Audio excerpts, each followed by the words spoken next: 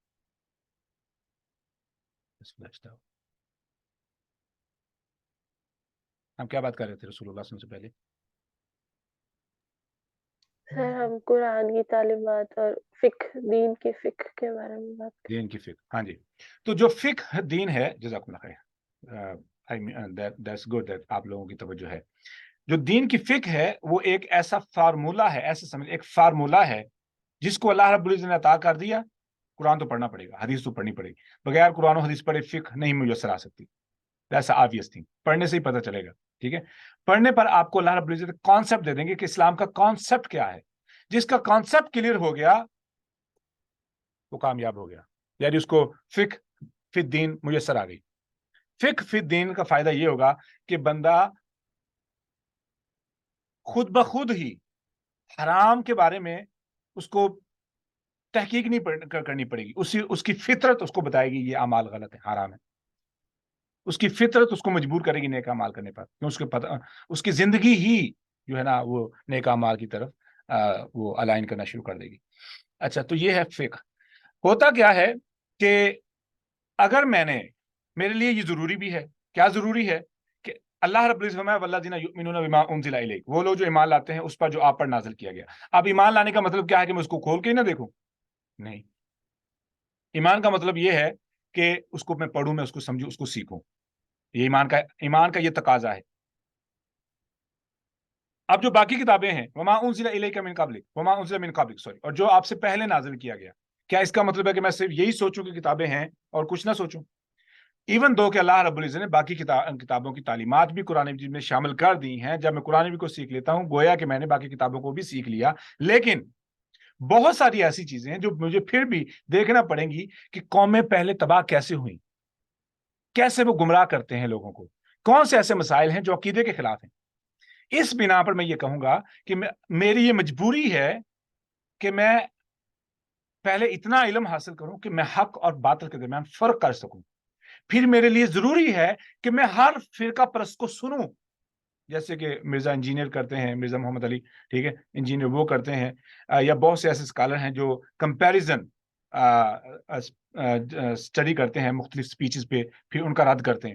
ایسے ہی مجھے کیا کرنا چاہیے، آپ لوگوں کو کیا کرنا چاہیے، اتنا اپنے آپ کو ایجوکیٹ کریں. پھر دیکھیں کون سی نعتیں ایسی ہیں جو غلط ہیں، ان پہ کمپیریزن کریں، ان کی اسٹڈی کریں، ان کا آپریشن کریں.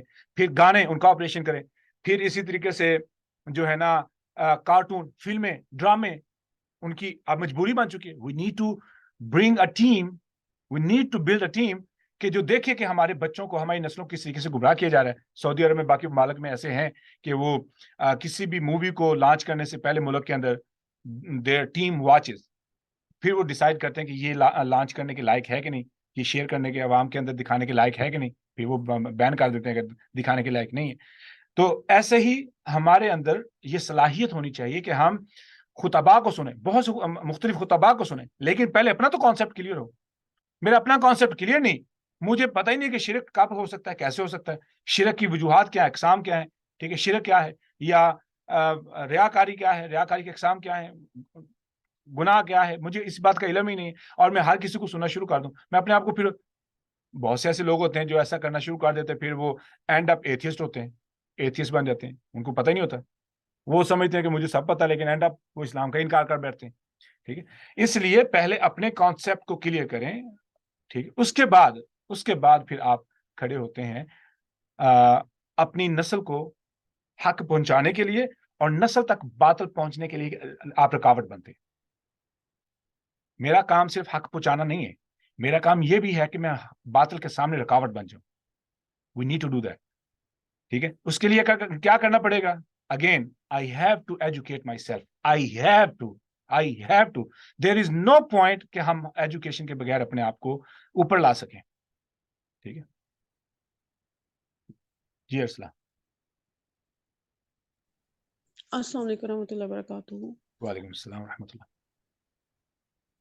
سر پتہ نہیں اب یہ ٹاپک سے ریلیٹ ہے یا نہیں، میں نے اکثر کو دیکھا ہے بڑی ذہین لوگ بھی کوشچن اس قسم کے کرتے ہیں کہ حدیث کو سائڈ پہ رکھ کے صرف قرآن سے بات کرو. تو سر حدیث کو کیوں لوگ سائڈ پہ رکھتے ہیں؟ مجھے اس چیز کی سمجھ نہیں آتی. اگر وہ لوگ ایسا کہتے ہیں تو ان کو کیا جواب دیا جا سکتا ہے؟ ہوتے ہیں ایسے بھی گروپ ہیں جو منکر حدیث ہوتے ہیں، لیکن بعض دفعہ ایسے ہوتا ہے، مثال کے طور پر میں کہوں کہ توحید پہ بات کرنی ہے، آپ صرف قرآن سے دلائل اکٹھے کریں، ایسا بات کرنے میں کوئی حرج نہیں. ٹھیک ہے، ایسی بات کرنے میں کوئی حرج نہیں. اور اگر میں یہ کہوں کہ حدیث کی ضرورت ہی نہیں ہے، صرف قرآن ہے کافی ہے، نہیں، یہ بات غلط ہے.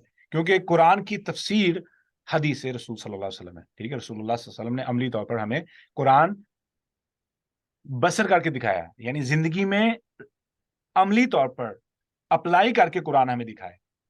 تو اس لیے حدیث کے بغیر تو یہ نان سینس ہے. ایسے لوگ جو منکری حدیث ہوتے ہیں، منکر قرآن بھی ہیں جو قرآن کا انکار کرتے ہیں، کہتے ہیں بھائی حدیث کافی ہے. بہت سے ایسے گروپ ہیں جو کہتے ہیں کہ نہیں، حدیث نہیں کافی ہے، قرآن اکیلا کافی ہے. ٹھیک ہے، تو ایسے بھی ہیں. خیر، واپس آتے ہیں. والذین یؤمنون بما انزل الیک وما انزل الیک. اب اگر ہم اسی مضمون کو میں تھوڑا سا مزید کلیئر کر دوں، اگر ہم دیکھیں صحابہ کرام کے لیے یہ پوائنٹ سمجھیے گا، پوائنٹ بہت اہم ہے. صحابہ کرام کے لیے رسول اللہ صلی اللہ علیہ وسلم، پہلے میں اپنا کانسیپٹ اپنے بارے میں بتا دوں. ہمارے لیے قرآن مجید کتاب ہے، حدیث ایک الگ کتاب ہے. تو جب ہم قرآن اور حدیث کی بات کرتے ہیں تو وہ ہمیں دو الگ الگ اینٹیٹیز نظر آتی ہیں، دو الگ الگ پرسنالٹیز، بکس نظر آتی ہیں، بکس کے طور پر. ٹھیک ہے، تو ہمارے لیے ایک عجیب قسم کا کانسیپٹ بنتا ہے قرآن اور حدیث کے بارے میں، کیونکہ ہم نے قرآن کو اور حدیث کو کتابوں کی شکل میں دیکھا ہے. جبکہ صحابہ کرام کے لیے معاملہ یہ نہیں تھا. صحابہ کرام کے لیے رسول اللہ صلی اللہ علیہ وسلم چلتے پھرتے قرآن بھی تھے، حدیث بھی تھے. صحابہ کرام کے لیے رسول اللہ صلی اللہ علیہ وسلم چلتے پھرتے قرآن بھی تھے، حدیث بھی تھے. اب صحابہ کرام کے لیے رسول اللہ صلی اللہ علیہ وسلم کو یا صحابہ کرام باقی لوگوں کو ایسے کوئی، جیسے ہمیں آیت پڑھ کے قرآن کی کتاب اٹھا کر یا حدیث کی کتاب اٹھا کر پڑھ کے سنانا پڑتا ہے، ایسا معاملہ نہیں تھا.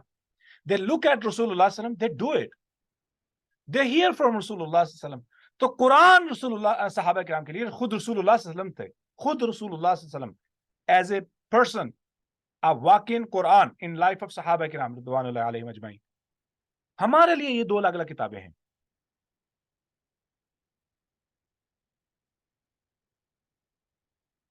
نہیں وہ ایسا قرآن بھی ثابت کریں نا، قرآن بھی کی ترتیب اتنی پیاری ہے. مثال کے طور پر اگر ہم جب ہم سورۃ الناس تک پہنچیں گے تو قرآن خود ہی بتا دے گا کہ یہ کمپلیٹ کیوں ہے، یہ کیوں پرفیکٹ ہے. ٹھیک ہے، تو جس خدا نے، اب اس کا جواب سنیں، جس خدا نے انسان کے بارے میں فرمایا کہ بلا قادرین علی ان نسوی بنانا، کیا انہوں نے یہ سمجھ رکھا ہے کہ ہم اس بات پہ قدرت نہیں رکھتے کہ ہم ان کے پورے پورے جوڑیں؟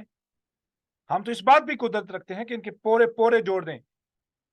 جو خدا ہمارے ہماری فنگرز پر، ہماری انگلیوں پر جو فنگر پرنٹس کی الائنمنٹ کرنا جانتا ہے، ہمارے جوڑ کو صحیح طور پہ جوڑنا جانتا ہے، زمین کائنات کے نظام کو بڑے پرفیکٹ طریقے سے چلانا جانتا ہے، اس کو اپنی کتاب میں ترتیب لگانا نہیں آتی، اپنی کتاب کی حفاظت نہیں کرنا آتی. ٹھیک ہے، تو جس خدا نے انسان کے جوڑ کو جوڑا ہے، اس نے اپنی کتاب کی بہتر پرفیکشن کے ساتھ حفاظت کا ذمہ بھی لیا ہوا ہے. تو قرآن مجید کی حفاظت اور کی دلیل کیا ہے؟ قرآن مجید itself ہے. اٹھیں بتائیں کہ کہاں سے کیا غائب ہوا ہے، کہاں سے کیسے ترتیب ڈسٹرب ہے. نو ون کین پروو دیٹ. اچھا خیر، واپس آ جائیں. ہوتا کیا ہے کہ والذین یؤمنون بما انزل الیک وما انزل من قبلک وبالآخرۃ هم یوقنون. jumping back to the point because time is running. It's already 9. وہ لوگ جو ایمان لاتے ہیں اس پر جو آپ پر نازل کیا گیا. اس بات سے ہمیں یہ پتہ چلا کہ سب سے پہلے اگر میں چاہتا ہوں مجھے ہدایت میسر آئے، میں یہ دیکھوں کہ حق کہاں ہے، I need to clear my mind. I need to clear my mind and I need to come to Quran with an open, clear book, like a clear page. Then I need to read Quran. اور اگر میرے پاس وہ پہلے کی اینک لگی ہوئی ہے تو پھر قرآن کیا کرے گا؟ یہدی بہ کثیرا یضل بہ کثیرا ویہدی بہ کثیرا. قرآن بہت سے لوگوں کے لیے گمراہی کا سبب بن سکتا ہے، قرآن بہت سے لوگوں کے لیے ہدایت کا سبب بن سکتا ہے. ٹھیک ہے، تو ہم نے کیا کرنا ہے؟ in order to come to Quran, unlearn, that was a really good word. ہمیں unlearn کرنا پڑے گا، ہمیں سب بھولانا پڑے گا، پھر ہم قرآن کی طرف آئیں گے. اچھا اب آ جائیں، پھر کیا ہوگا؟ جب میں نے قرآن کو مکمل طور پر سیکھ لیا، پھر میرے لیے یہ بھی ضروری ہے کہ میں دیکھوں کہ پہلی قومیں گمراہ کیسے ہوئیں. اور میں ویسے نہیں حاصل کرتا، یہ علم کر سکتا، مجھے باقی مذاہب کی کتابیں کھولنی پڑیں گی. کیوں؟ مجھے دیکھنا پڑے گا کہ جو لوگ خدا سے دور ہیں وہ کیوں دور ہیں، ان کی کتابوں میں ایسا کون سا منجن ہے جو وہ بیچ کر لوگوں کو اپنے ساتھ جوڑ کر رکھے ہوئے. I need to find out, then I have to do a comparison, then I have to bring a solution جو ان کے اس منجن کو غلط ثابت کر سکے اور حق کو روشن کر سکے، حق کو واضح کر سکے. ٹھیک ہے، تو یہ کب ہوگا؟ اوکے، آگے ہے وما انزل من قبلک وبالآخرۃ ہم یوقنون.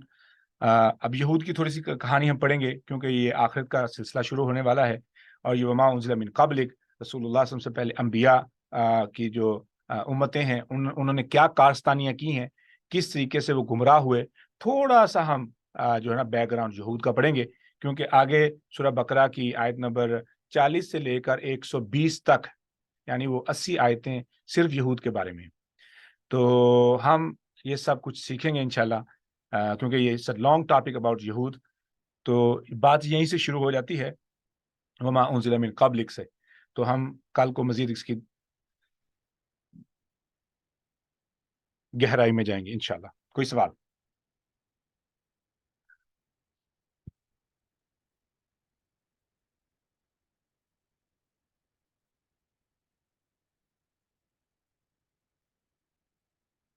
کوئی سوال؟ اگر نہیں تو ہم کال کو اینڈ کرتے ہیں. سبحانک اللہم ربنا وبحمدک اشہد ان لا الہ الا انت استغفرک واتوب الیک. السلام علیکم ورحمۃ اللہ وبرکاتہ.